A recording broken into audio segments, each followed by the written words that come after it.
समस्त हिंदू बांधवांचं स्वप्न असलेलं अयोध्ये येथील श्रीरामप्रभू यांच्या मंदिरामध्ये मूर्ती प्रतिष्ठापनेचा उत्साह साजरा झाला।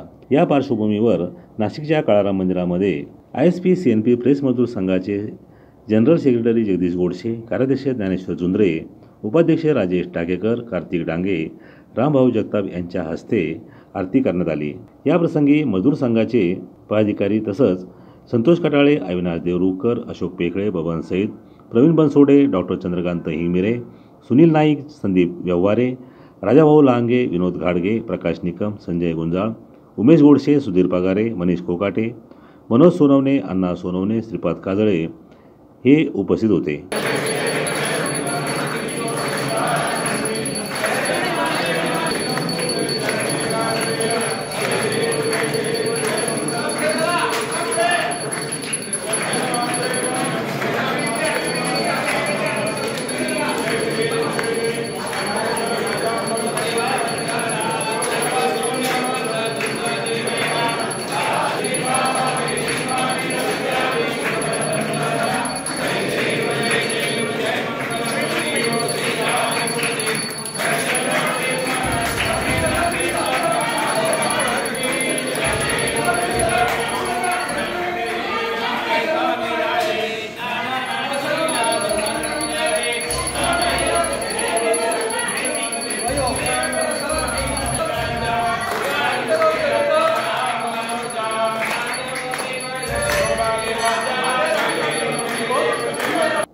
याच मंदिराजवळ 1930 साली महामानव डॉक्टर बाबासाहेब आंबेडकर यांनी सत्याग्रह केला होता। मजदूर संघाच्या पदाधिकाऱ्यांनी काळाराम मंदिर येथे असलेल्या परिवर्तनाच्या भूमीचंही दर्शन घेतलं आणि महामानवाला अभिवादन केलं।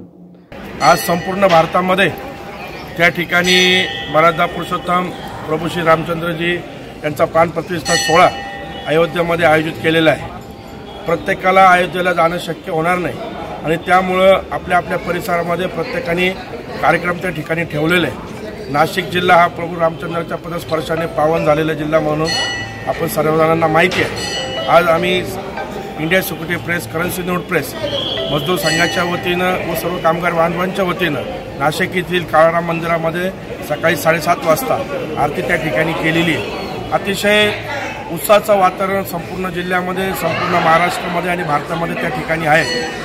प्रभू रामचंद्रांनी जो काही मार्ग आपल्याला सर्वांना दाखवलेला आहे, जो काही वनवास त्यांना मिळाला, जे काही रामराज्य करण्याची संधी त्यांना मिळाली, त्या प्रत्येक वेळेस त्यांनी प्रत्येक सामान्य नागरिकाचा न्याय कसा त्यांना देता येईल याकरता प्रयत्न केलेले आणि म्हणून निश्चितच त्यांनी केलेलं काम, त्यांचे असलेले संस्कार किंबहुना ते आकलन करून आपण जर आपलं पुढचं आयुष्य व्यतीत जर केलं तर खऱ्या अर्थानं आजचा दिवस, आजचा उत्सव साजरा केल्यासारखा त्या ठिकाणी होईल। प्रशांत जेजुरकर, दिशा न्यूज, नाशिक रोड।